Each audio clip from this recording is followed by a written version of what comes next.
Hello, Hi, welcome back to Sugar and Spice. yes, we have lined up two wonderful stories for you. One, a pure fantasy, another one, an inspirational story. So let us go directly into our stories, Shrija. Yes, Yes. please go ahead. And let's start with the fantasy one. And this one is called The Black God's Kiss by C.L. Moore. So the story begins with the commander of Jory. Jory had fallen after a bloody battle, and the commander was being dragged in by two warriors. He was being brought to the conqueror, Guillaume, the warrior who had won this bloody battle. And he sat there looking very splendid, leaning on his sword, waiting for the commander of the fallen side to be brought to him. And he looked really very, very handsome and full of energy and life with his golden beard with curls, and he was looking in a very, very condescending fashion at the commander who was brought in. And the commander was fighting, covered in armor and with a helmet on. They couldn't see the warrior. And Guillaume looks at the warrior and says, "Okay, why don't you unshell the lobster? I want to see who this commander is, this man who has really fought and made this battle so difficult for us. I would love to see who this warrior is." And of course, the commander fights hard, but the helmet is yanked off. And when the helmet rolls down on the ground, Guillaume stares, and all the men there stare at the face of this beautiful lady who looks at the king with lion-like golden eyes full of hatred. Her short hair, which is curly, is disheveled, but sits on a face that looks stunningly beautiful atop an armor. Maybe it would not have looked that beautiful in a woman's attire, but it looked as sharp as a sword, when she stared at her conqueror, cursing him. And he looked at her and said, "Oh my, this is the Lady of Jory. The Lady of Jory is a commander. Why don't you come up to me? You look beautiful." And of course, she cursed the king because she was a captive and she tried to get set herself free. But when she curses him, he says, "I think your lips would taste a lot sweeter than the curses that you're yelling at me, and bring her to me." And they drag her in spite of her resistance. And she's brought to the conqueror, and Guillaume holds her head firmly and plants a kiss on her lips. Jirel, the lady of Jory, was furious. He hadn't asked her for the kiss, and she twists and manages to bite into his neck, just missing the jugular. But he hits her across the face, and she goes flying across the hall and loses consciousness. A while later, Jirel wakes up, groggy, and it takes a few minutes for her to realize that she's in her own dungeons, and she remembers what had happened, and a furious hatred burns through her breast. She wants revenge. And when the more she thought of Guillaume's laughing face, his face so full of energy, the hatred only grew. So she looks around. In the darkness, she moves around across the wall and she manages to call the guard in. And within minutes, she frees herself and slowly makes her way up the stairs of the north turret. She could hear snores of men around, and she realized that she knew that there must have been a banquet after winning the battle, and that all the men would be drunk and fast asleep. This was a chance. If she wanted to, she could kill a few more men on her way out, but she realized that her freedom would be a waste of time for something as small as that. She had a plan in her mind, something that had come out of all that hatred which she still carried for the conqueror. She made her way up to her room and changed out of her bloody clothes, put on a fresh shirt, and pulled on her soft shoes and took out her double-handed sword along with the dagger. So armored, she slowly crept down the stairs and made her way to the chapel. She knew who would be waiting for her there, and sure enough, Father Gervais welcomed her and told her, "My child, my lady, shall I arrange for a horse for you? You could be at your cousin's in no time, far away from this place." But she said, "No, I want my revenge." And you know where I want to go? I want to go into hell to get that one weapon to destroy Guillaume. Father Gervais's eyes open up in terror and he says, no, no, no, my child, not that, not that. Even hell's fires would be nothing next to what you're planning to do. Don't do that. Don't sell your soul. But the anger was very, very strong in Jirel's mind. And every time she thought of Guillaume and that kiss that he had planted on her lips, her fury only grew. She hated him and she wanted revenge. So she said, no, Father, I need to go. So please bless me. Are you going to give me your blessings or not? And when Father Gervais realized that there was no way he could change the lady and she was his lady, she said, okay, dear lady, I give you my blessings, but where you're going, these blessings are not going to help you. And she gets back to the silent castle and she goes down into the dungeons. Follows a path she knew earlier, one that she had made ages ago with Father Gervais, just once. She never thought she would be going there again, but she was.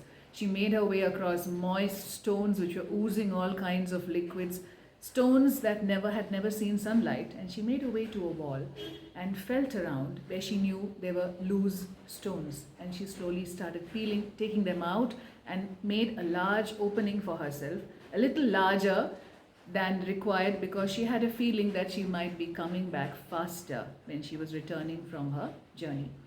She looked at a ramp that stretched down, and she climbed onto the ramp and went right down, and at the end of it went down on her knees and felt around in the darkness until she found a metal ring colder than ice. It was so cold and the feeling was horrible on her hands, but she kept pulling it up. She was stronger than most men, and yet she found it very difficult. Finally, when she did manage to open it, it opened up with a strange, a weird sigh. A sigh that sent goosebumps around, along her hands, along her flesh, but she ignored it. She had a cause in mind, she had something to do, and that was revenge. She looked into the darkness and she knew what lay there. It was a shaft that went round in crazy spirals, a shaft that she wondered, and she knew that no humans could have possibly made that shaft, but she shuddered to think of what creatures could have used that shaft and brought it down to this kind of a fine polish. But at the same time, she knew there were notches that were made by some human who must have gone in, because there were notches into which she could put her hands and to rest her toes. When she had gone the last time, she knew this was there. So she got into it, and she didn't know how long this particular tunnel or shaft had been there, because as the author said, the world is a very old place. So she jumped into the shaft, and against her better judgment, because somewhere a voice kept telling her that this was not something she should be doing. But she got into it and then started the very, very fast descent. Of course, she kept stopping herself with her hands when the speed was too much for her, but she didn't really bother about the toe holes. And that old familiar feeling of disturbing dizziness overcame her. And she had the same feeling that she was traveling into maybe another dimension. She wondered, because this was a tunnel that really had no up or down. And she felt the curves were all different, the angles were all different, not like the ones that she was used to. Something very different about it. But anyway, she let herself go, and finally she found her feet touching ground. And when it touched ground, she knew what was coming, but she braced herself for it, and sure enough, there was this horrible darkness, a living darkness that literally attacked her. It battered her, it threw her around. There was a nothing that she could sense, and all kinds of terrible cries of loneliness, of despair, of fear, overcame her. But this lightning, this living darkness, hit her and disappeared as quickly as it had come. And then that, again, a horrible silence. A silence, the author says, was roaring in her ears, enveloped her. She almost stopped at that point of time. She almost felt like she was a woman who was scared of what was happening around her. But the fear gave way to hatred and anger for Guillaume, who had kissed her against her will.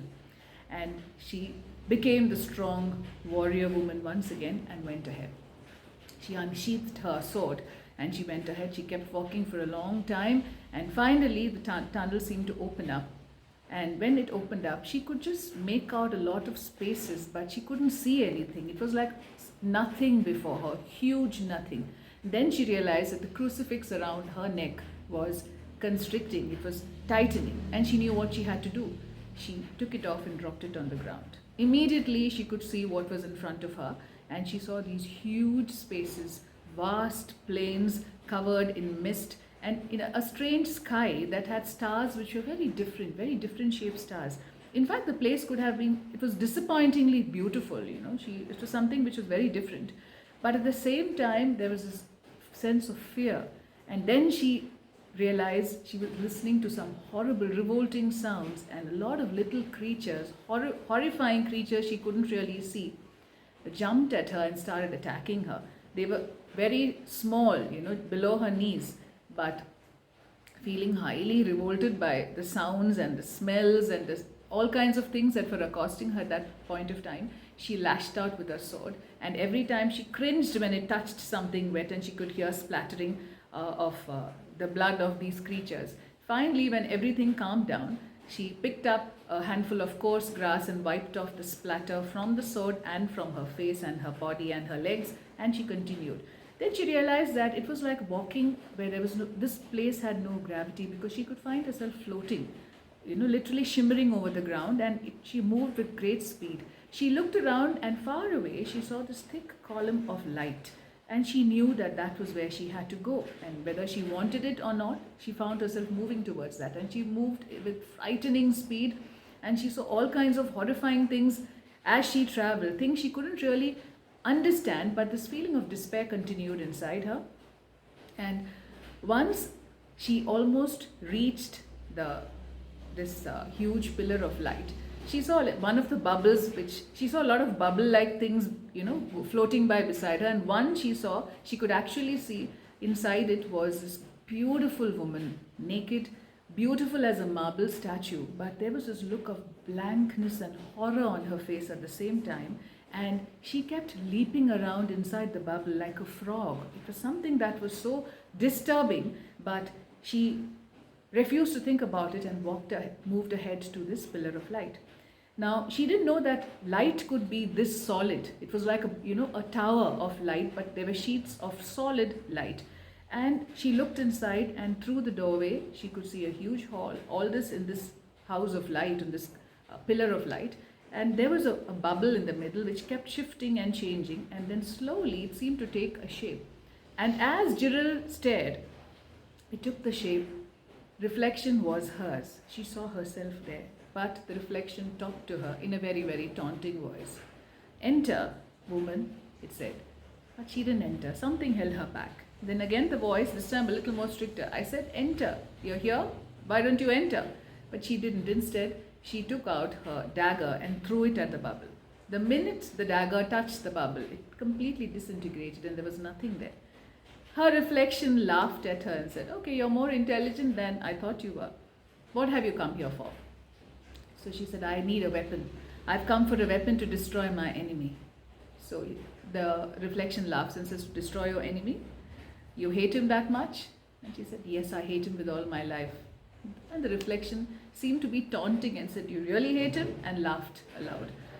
She didn't know what to say, but the reflection said, "Okay, I give it to you as a gift. Go to the temple of the black god in the middle of the lake and take the gift that's given to you. It's a gift that I give you, and that is going to be your weapon." And the bubble dissolves and it's back. What she sees is that pillar of light.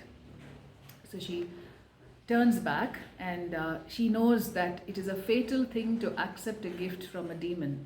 She knew it. She was selling her soul. But again, that fury, whenever she thought of Guillaume, that anger, when she felt the warmth of his kiss on her lips, the fury came up again. And she turned. And she found herself moving towards a lake, an inky black lake. And she could see something like a temple in the middle of the lake. And when she looked from there, she was shimmered across the waters. She could see an image in the temple. And it was a semi-humanoid figure. And it sat with its one eye closed. Its head was thrust forward and its lips were pursed as if to give a kiss.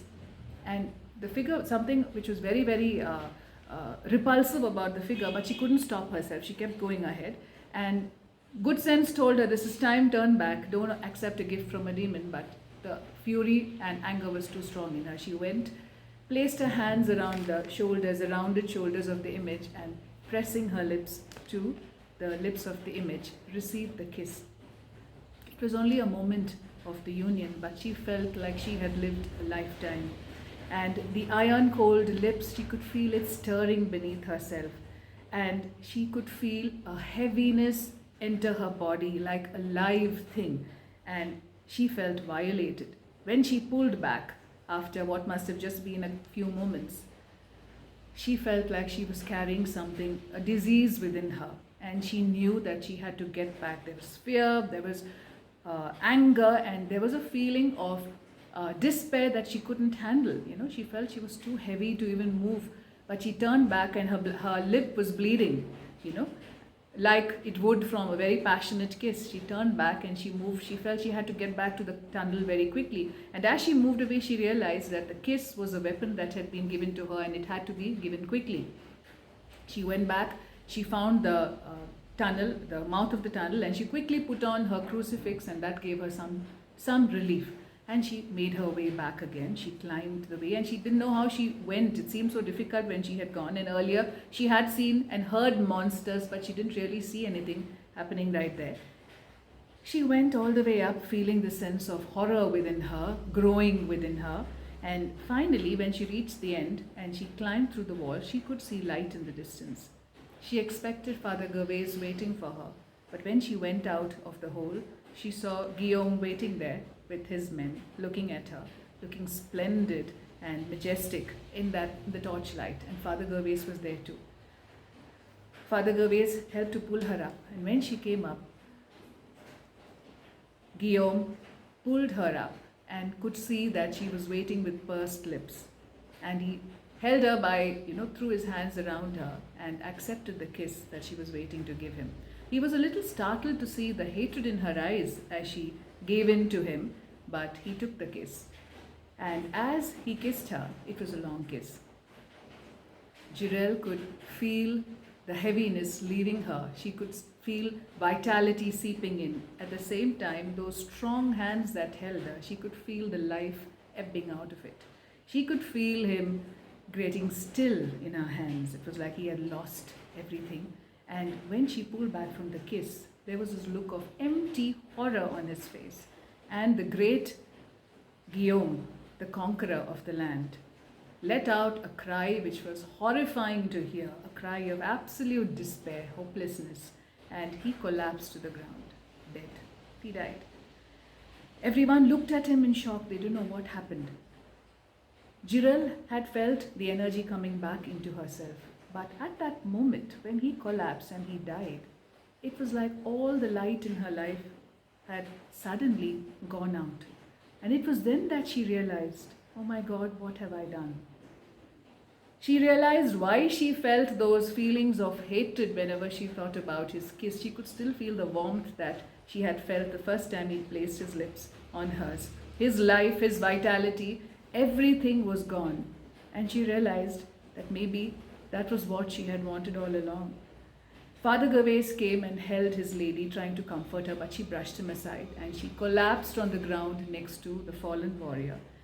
She bent over him with her trying to hide her tears with her hair. And the story ends there. Beautiful. Well, Deepti? Yes. A beautiful And story. yeah, visually also very, very colorful as usual. Yeah. Yes, Srija, you're a master of fantasy, I must say. I can't tell you the descriptions in the actual story. If any of you do get a chance to read this, you must read it because it is a visual treat. The descriptions, I've just put in a little bit of the whole thing, but it's beautiful, and I thought this was a story to share on a cold winter's day. What do you say, Deepti? Yes, feeling absolutely like, fully into it. I was really taken to some other world, I should say. Yeah. And the complication of human emotions, which Yes. is always a very, very fascinating thing. Yes. So now we'll move on to the next story, and this one is a lovely inspirational one. And this one is yours, Deepti. So my story for the day is The story of the three laughing monks. It's a story from ancient China. Many, many years ago, there were three old men, three monks, who used to travel from one village to another, and all they did was laugh. And this was why they were called the laughing monks. They used to go to each village, stand in the main square of that village, and they would start laughing.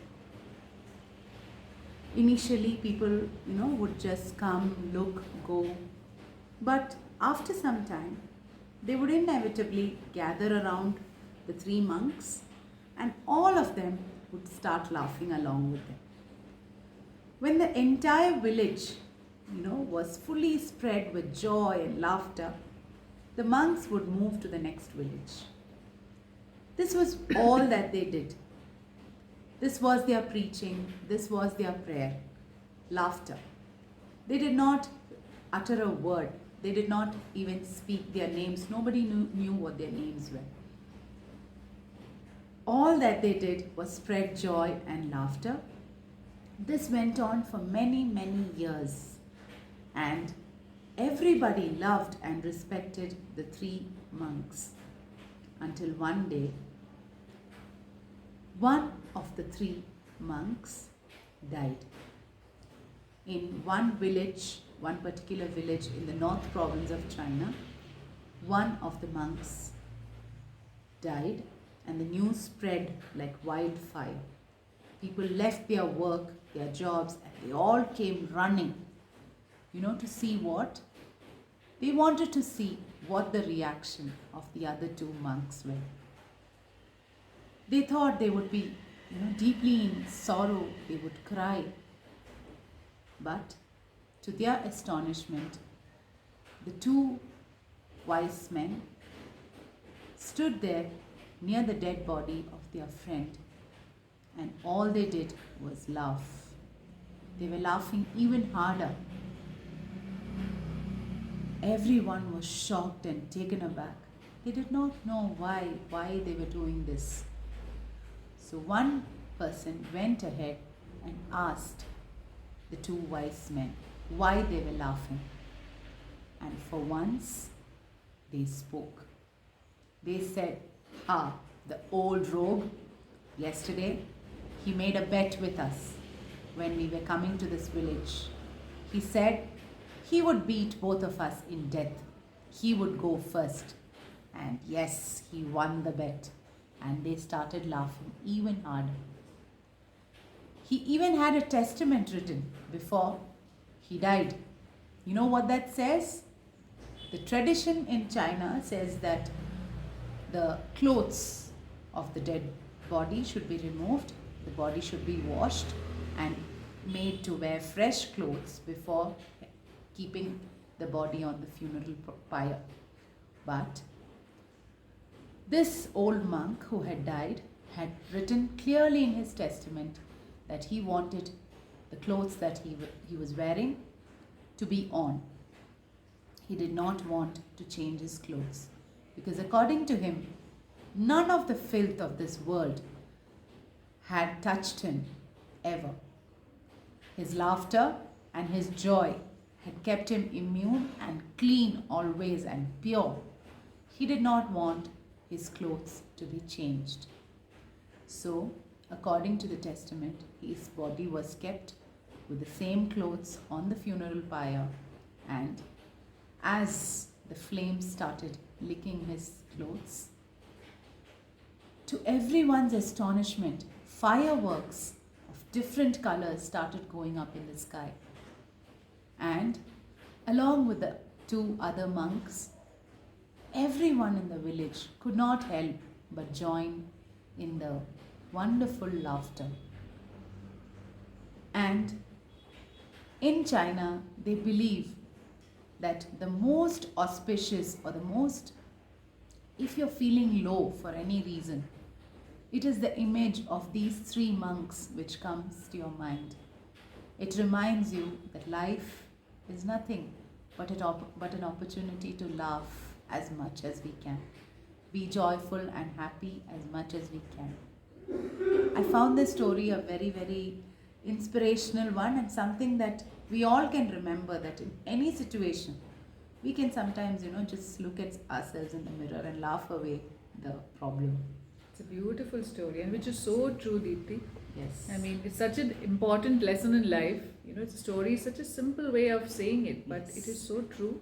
And of course, the most difficult thing to do, because how often do you find people, we get so bogged down by our issues and problems that we don't forget about these little things in life. Yes. Very beautiful story. And all it takes is to, just laugh the situation off, but it becomes very difficult. We feel, it is some kind of necessity for us to weigh down, be really sad about it, and cry and fret and carry the burden of those problems. Yes. But it's for no good. End of the day, it is for no good. We have to move on in life, and why not do it in a happy way? Look at Charlie Chaplin, for instance. That's Yes. exactly what he did, Exactly. isn't it? Converted all the sorrows in his life to such stuff. If you look at it, that you can cry and laugh at what he presents, but that's the way he says, look at life that way, which is such a deep lesson. That's really beautiful story, and I'm sure it must have inspired or been motivated a lot of you who've been listening to this. And we really, as we usually say, we've enjoyed narrating these stories to you, and we hope that you enjoyed listening to them as well. So, very soon we're coming up with more. So, until then, it is bye bye from Sugar and Spice.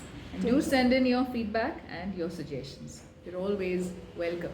Right, Deepthi? Yes. Bye. Take care. Bye bye. Love you.